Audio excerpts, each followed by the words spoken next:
Good evening, guys, and welcome back to the Celtic Way. I was about to say morning briefing then. I'm glad I stopped myself. What are we calling this? Evening briefing?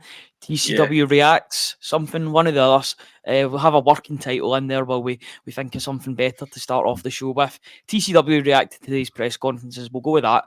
My name is Ryan McGinley, at the Ryan McGinley on the X handle. Tonight, I'm joined, as always, by Tony Haggerty at ahaggerty10 on the Twitter or X handle. How are you doing this evening, Tony? It's been a very long day covering Celtic, but we wouldn't want it any other way, would we? It has been a long day. We're just a couple of hours, 2.5 hours shy of the 5 o'clock that we thought we might come on. I think that was clearly optimistic. But yeah, lots of interesting stuff today to emerge from Brendan and Liam Scales' press conferences. So yeah, it was worthwhile hearing, wasn't it? But I'm good. Yeah. Absolutely. As always, our podcasts are always sponsored by MPH Group and Weissman Boilers. Let me just get the script up. Let me talk about something that's key to keeping our homes warm and cosy. We're thrilled to have Weissman, a global leader in the boiler industry, known for their top-notch German engineering, sponsor our podcast today. And what's more exciting, they've teamed up with Scotland's very own award-winning installation team, MPH Boilers, making this a perfect match right here in Scotland. Weissman's boilers are engineered to deliver not just warmth, but unparalleled efficiency and reliability. We're talking about cutting-edge technology that's designed to save you on energy bills and reduce emissions. And with MPH Boilers, you know you're getting service from the best in the business, a local team that's committed to excellence and customer satisfaction. As part of this incredible partnership, when you choose a Weissman boiler installed by MPH Boilers, you'll also get a free internet controller, making it a breeze to manage your heating anytime, anywhere.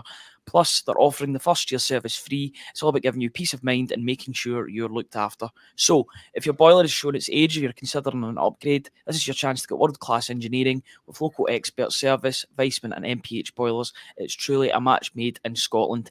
Make sure to check them out and take the first step towards a warmer, more efficient home. All their links are right in the description as we speak. And just before we get in talking about those press conferences, I'd like to just bring us towards the 6 months of access for £1 special deal that we're still offering.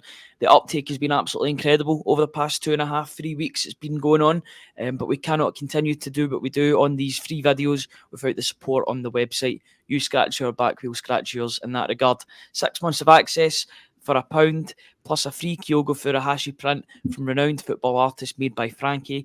www.celticboy.co.uk/subscribe. £1 will get you all the analysis, the upcoming analysis from the Glasgow Derby that's happening on Sunday afternoon. Tony will be at the game, so he'll be doing his instant analysis.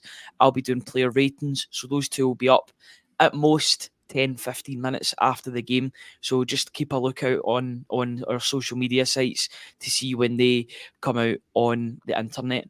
So yeah, Tony, it was Liam Scales and Brendan Rodgers that were both talking to the media today. I think we'll start off with Liam Scales. It was a shorter one. There was definitely one press conference that was a lot longer than the other one. If anybody's seen the YouTube videos, you know us too, we like to transcribe all of them. One was just a tad longer than the other. Liam Scales was on for 4 minutes. Brendan Rodgers was on for 18. I think there's a couple of reasons down to that we won't discuss. But Liam Scales was talking to the media, a hero of the past two Glasgow derbies, you would say. And it seems like this is a game that he's looking forward to sampling once again.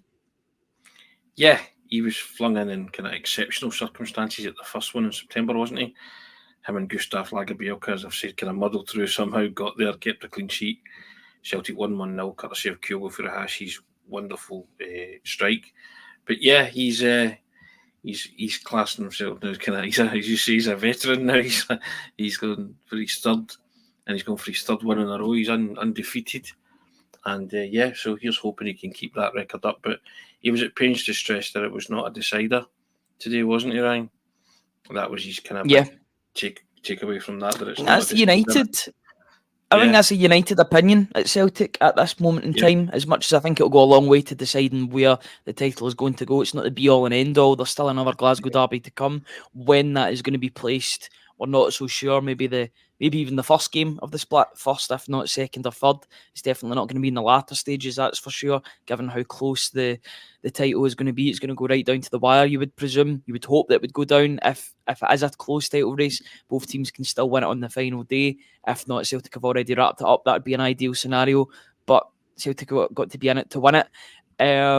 Yeah, Scales. He's excited to sample it once again. He was also talking about how big an impact Callum McGregor makes in the team, being in and Yep. around the team. We all seen that picture this morning of Callum McGregor sort of leading the charge in Lennoxtown when coming out to train.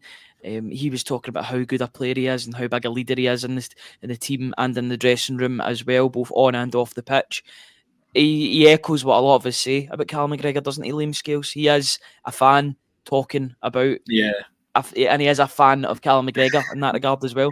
Yeah, he said it's great to go into Ibrox with your leader, back in the squad and back. And didn't necessarily give away he's going to be back in the team, but he certainly said that back training in the first team fold. So he was delighted to have that. I did like his quote about what was it like the first time he experienced the Old Firm derby, and he said mental.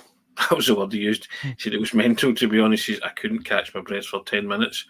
I think the Celtic supporters noticed because he missed a header and Rangers scored. He was very shaky, wasn't he? Him and He called Gustav it mad Lagerbielke. and mental. Yeah. Yeah, that were two words that I would sort of relate to the Glasgow derby, especially at Ibrox. It is mad and at Celtic Park as well, but Ibrox is a completely different kettle of fish, I would say. But he grew into it, put in a man of the match performance. It was And tremendous that day. yeah, he was excellent. And well, I thought both he and Callum McGregor were terrific that day. So he stepped up to the plate once again, and that's Brendan was a bit more cagey about Callum McGregor, wasn't he? Sort of saying he'll get put through some paces tomorrow as well, or one more day, and they'll make a decision on it. I still think he'll play, Ryan. I've got to be honest. I think he'll play. Smoke and mirrors. Yes, a wee bit of kidology, although Brendan was up to a lot of that today, to be fair. But yeah, I thought Liam was very, very straightforward and honest, isn't he? He just seems like a consummate pro, and and he's looking forward to Sunday and any kind of possibility that Liam Scales won't be playing was kind of eradicated because usually the guy that's put up to speak plays, doesn't he? So I think it'll be him and Cameron Carter-Vickers, won't it? I would assume so, unless there's an injury that happens tomorrow. I think it's very much set in stone that those two will be in the heart of the defence.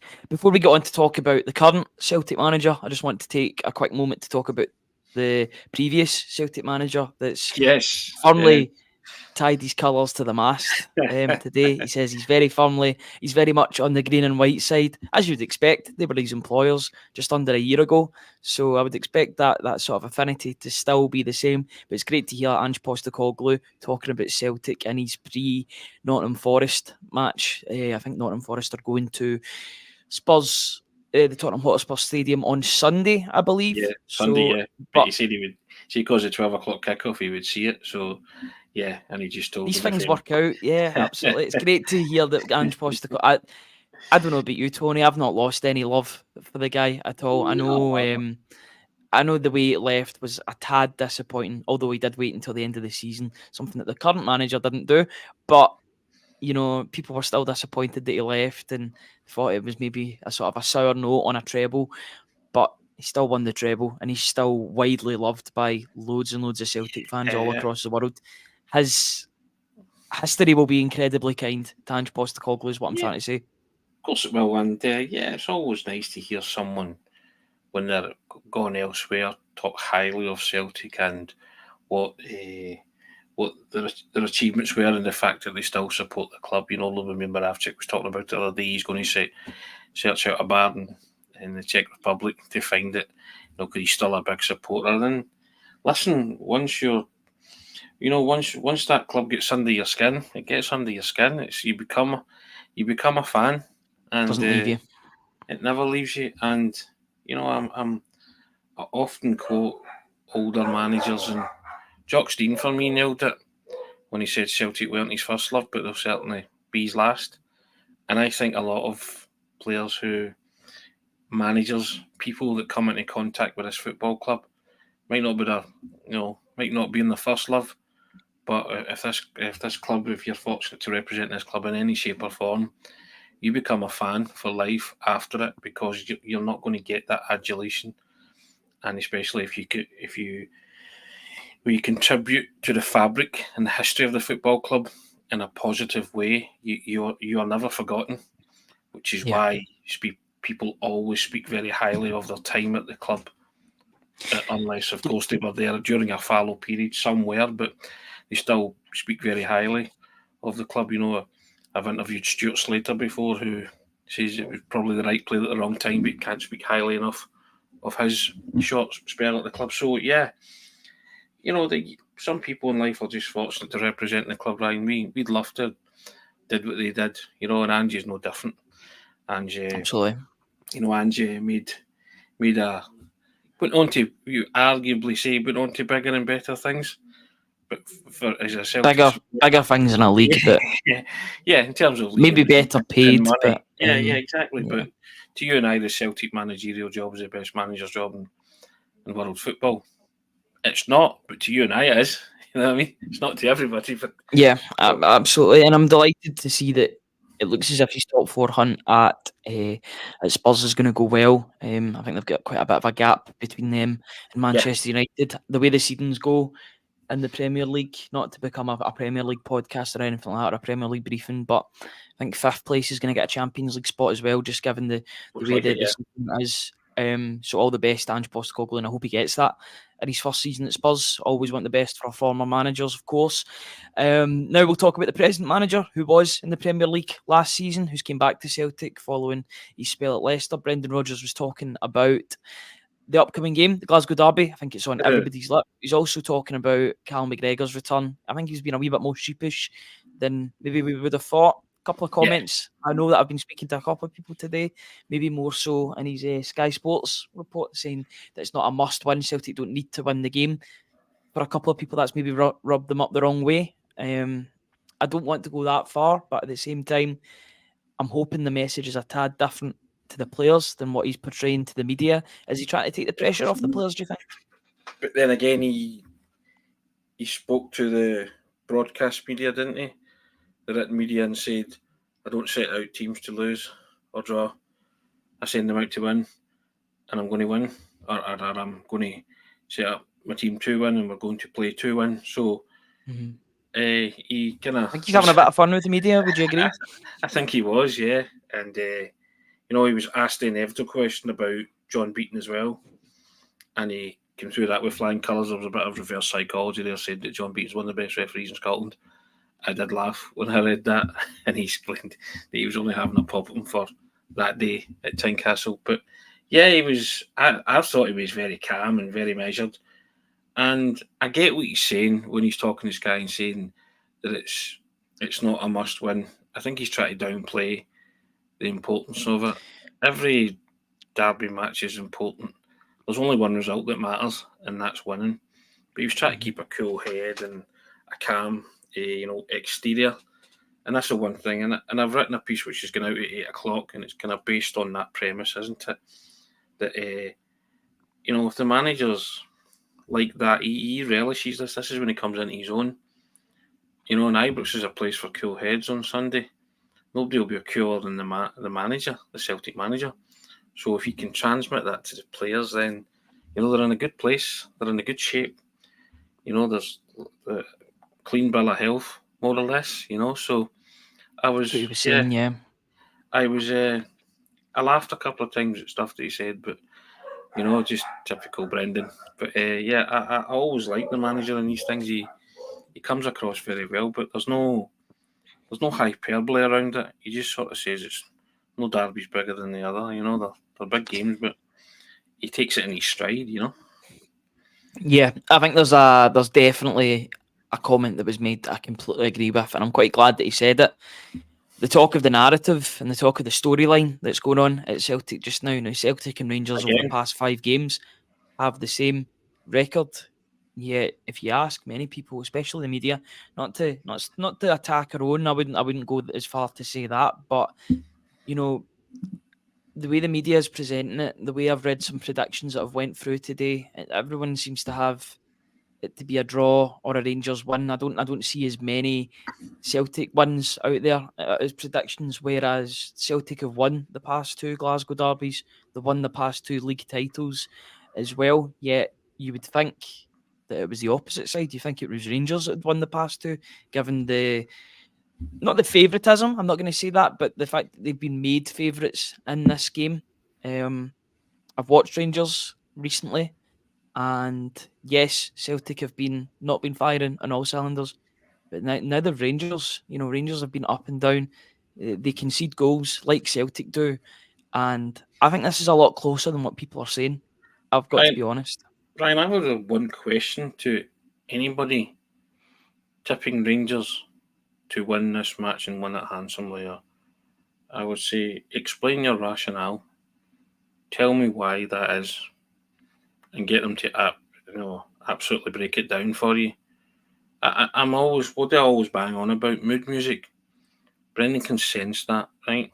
As you just channel that in the right way, to the players. He doesn't need extra motivation, but it's Brendan that's brought it up. Celtic went to Ibrox the last time. They were supposedly going to get stuffed 3-4-0. With people on here, the comment section, saying they were going to get hammered 3-4-0. They feared the worst. And I got all that. I understood that.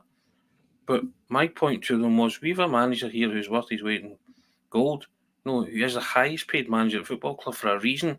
And that's when I talk about elite levels and things. It's not just results. It's about how you prepare a team, how you prepare, to stop that PR machine that every time you head into a Rangers game, it seems to be that Rangers are the bee's knees. Celtic are top of the league at the minute by a point. Granted, Rangers have got a game in hand. I'd rather have the points on the board than a game in hand. So, as I say, I would ask somebody who says to me, especially the way Dennis Park is at the moment too. Yeah, and the way Rangers are playing at the minute, and say to me, why are Rangers going to win this game? Break it down for me. Tell me why. Now, I'm not saying that Celtic are going to win the game, Ryan. I would ask, but I think Celtic are heading there in the best possible shape that they can be. See if Celtic are in the best possible shape that they can be. They've got every ingredient there to win a football match. See, the biggest ingredient they've got is the manager. This is where he comes into his own. I've said it before. And I said it the last time, and I wasn't trying to be clever. I said the manager would come up with a game plan to stop Rangers, regardless of who played at the back. And I knew Kyogo up front could have a say in it. And he did. He's had a say in both games. So I look at Rangers and nothing frightens me about Rangers. I think Celtic have got more questions to answer, to ask Rangers than they have of us. Now, I'm not saying that's the way the game's going to pan out. I said the other day, it might well be Rangers' time when these guys step up to the plate and send you back up the road with your tail between your legs. I don't watch Rangers a lot, but what I've seen recently, I've not been that impressed with. So I can understand the manager getting a wee bit irksome about the mood music and in the two clubs in the same forum for 5 games, is it 4 wins and a draw? Or 4 wins and a loss? Something like that, isn't it? Mm-hmm. But the narrative is always the same. It's not the first time he's brought it up. So he's clearly getting sick of it. And we've spoken before. If Celtic do win this title, I think you'll have a lot to say at the end of the season. And it'll be merited as well. It'll be merited. Will be box office, Brendan, if that happens. And you can take a huge step to make that happen on Sunday. And I think the manager was just sort of saying, watch this space. My players will be prepared for this. We know what's coming. Absolutely. Is there anything else that you wanted to bring up regarding the press conference? Is there anything that stood out to you in terms of what he said? Any messages that he conveyed that really resonated with you? Is there? I think the comments towards Rio Hatate were quite just telling. about to say that. He made the point about Hatate making Kyogo a better footballer in the team, didn't he? And he was talking about the runs. It's no coincidence. It really is no coincidence. Talking about things that we've been talking about all week on the podcast, about the quick movement, all that kind of stuff. And I could have a wry smile because it's what we've been banging on about all week, isn't it? That you need a player to tune into those runs. And Brendan can see it, and the Celtic supporters can see it. Hatate's on the same wavelength as the likes of O'Reilly and Kyogo. And if those three are on song, and even McGregor, if he comes back into the team as well, if they're on song, again, Celtic will pose questions. And they've got players to hurt Rangers, and in the attacking third. And we've not even mentioned Kuhn, but the manager didn't mention Kuhn today, which I thought was deliberate. don't want to put too much pressure on the boy. Just let him do his thing. Let it happen naturally. But he mentioned Hatate because he knows fine well what Hatate brings to the table. And you've spoken about it all season. It's what Celtic have been missing. Ryan, Celtic are going to Ibrox to win that football match because they've got creative players in their team and they're well capable of winning that football match. I don't buy into the hyperbole and the mood music or how good Rangers are. I've watched them recently. They're not that good. That's not to say they'll have an absolute stormer and come out the traps and try and blow you away, which is and they'll have the crowd and everything going for them, all of that kind of stuff. But yeah, I'm with 420 somewhere, and I'm never scared going to Ibrox. Never scared going to Ibrox because I've got every faith in the manager. I've got every faith in that set of players. I'm not turning around saying Celtic will win, but I think we've got an excellent chance of winning. Have to say that. Agree with you. I completely agree with you. I think if Celtic play to the best of their abilities, as we've been saying all week, I think we've been very consistent in what we've been saying all week on the morning briefings. Whenever we've been on, whenever we've both been on, we've said that if Celtic play to the best of their abilities, I think they're very, very difficult to stop. The difference that a lot of teams have had, or the chances, the reason why teams have had a lot of chances against Celtic is because they're not playing to their optimum. If they drop their level, then you allow an opportunity to be had for the opponents to get back into the game or take the lead in a game, and in which case it's panic stations. But yeah, I think there's a bit of a positivity. Brendan Rodgers is measured. He's got a plan up his sleeve. He's got a master plan. He's got the blueprint. The blueprint at Ibrox that has a good ring to it. So hopefully he can execute that, because he certainly executed that in the first week of September last year. Hopefully he can replicate that. Anything else from the press conference today? Liam Scales was a short one. Brendan Rodgers was a bit longer. But was there anything else that jumped out to you? Nothing that leapt out to me. I mean, he confronted the beating question, didn't he? Because he knew fine well he was going to get asked about it, and he praised him to the hilt. So, don't know how well that would have gone down with supporters either. But I think there was a bit of reverse psychology there and a bit of codology, and so fine. He doesn't have a problem with it. Great. He didn't. I think the question was asked in the hope they would maybe have another rip and take the nip at the fact that Beaton had been named the referee. And again, I think since we've known about Beaton being the referee, I think the narrative from Brendan and his players is park it. It's happening. It can't allow that to filter into your mindset at all in any shape or form. You've got a job to do, and it doesn't matter. The referee won't matter if you're good enough and you turn up and you bring your A game. And that's Absolutely. That's a request that he'll make of every one of those Celtic players that take to the field. The 11 that start and the ones that come on. And I'm quite excited by the fact that he mentioned the players on the bench are game changers. They can come on and affect the game if they need to. So again, you're going there to ask questions. And, he was asked a question about schools of thought about a good result. There's only one good result, Ryan. A draw's no disaster, but a win is a good result. It's the only result that you want in these games and that you'll take and you'll find more than acceptable. A draw, it's not the end of the world, but so a draw and you might well be behind the 8 ball again come midweek. But there, if you go to Ibrox and win, your title destiny's in your own hands then, and that's the only thing you can ask from Celtic come 2 o'clock on Sunday afternoon. They have that title destiny in their own hand, having won at Ibrox. Yep, absolutely. And I think that's a great way to sort of end off this. What we said was going to be a quick podcast has ended up being 25 minutes. It's always the same with us, but wouldn't have it any other way. Thank you to the over 200 people that are joining us at 8 o'clock this evening, 8:05. We really do appreciate everybody that's joined us. Please subscribe to the YouTube channel. We would really appreciate you joining us in the comment section. We'll try to bring up as many as we can. Be a preview show on Sunday at round about 11:15, round about that time, Tony, if we can get everything sorted. Yes. When you're in situ. If we can get everything sorted, then we'll have a live show, and I'm sure it's going to be a busy one with plenty of people tuning in from all sides. But we're hoping it's going to be as busy as possible. Let's make it a good atmosphere as well for the pre-match and post-match, as well as the actual game. Thank you to MPH and Weissman as always for sponsoring us. I'll just bring up one more time our current offer that we've got. Tony, is there anything else you want to say about this offer? Yeah, I just want to say thank you to everybody. We're inching towards our kind of 35 away, Tony. 35 away from our figure that we had in mind, and we can't thank you enough. You come out and you back us in this, and you help us. It helps us do what we do every day. As you can see, 8:05 on a Friday night, we wouldn't have it any other way. It's not even a form of complaint. We love doing what we do.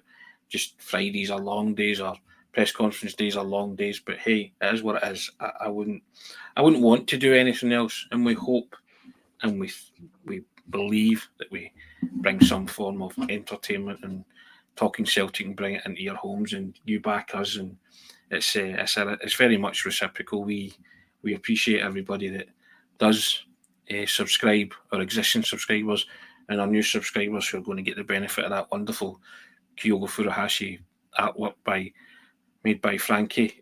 That'll be coming soon. We'll let you know when. We're just waiting on a nod on that as well, aren't we, Ryan? But yeah, thank you. You never cease to amaze me by subscribing and to the channel and also to the website. And we hope you enjoy everything that we do. As I say, we put a lot of hard work into it. We're not looking for pats on the back, etc. But a lot of them come, and you do big us up, and we really appreciate it. It's the most humbling thing ever when we see comments like that, and it's we don't pay lip service to it. We genuinely appreciate it, because the two of us are doing something that we love, and we hope that comes through in the broadcast, and we hope that it comes through in the writing as well. Yep, absolutely. Thank you to the over 200 people that have joined us on tonight's show. We'll be back, as I said previously, at around about 10:45 to discuss the big one. It's the Glasgow Derby. It's Rangers v Celtic. I don't like saying that. Celtic v Rangers. It's a big one. Philippe Clement versus Brendan Rodgers. Let's see who comes out on top. Enjoy the quiet day tomorrow, because it'll be anything but quiet on Sunday afternoon. Cheers, guys, and we will catch you all on Sunday morning.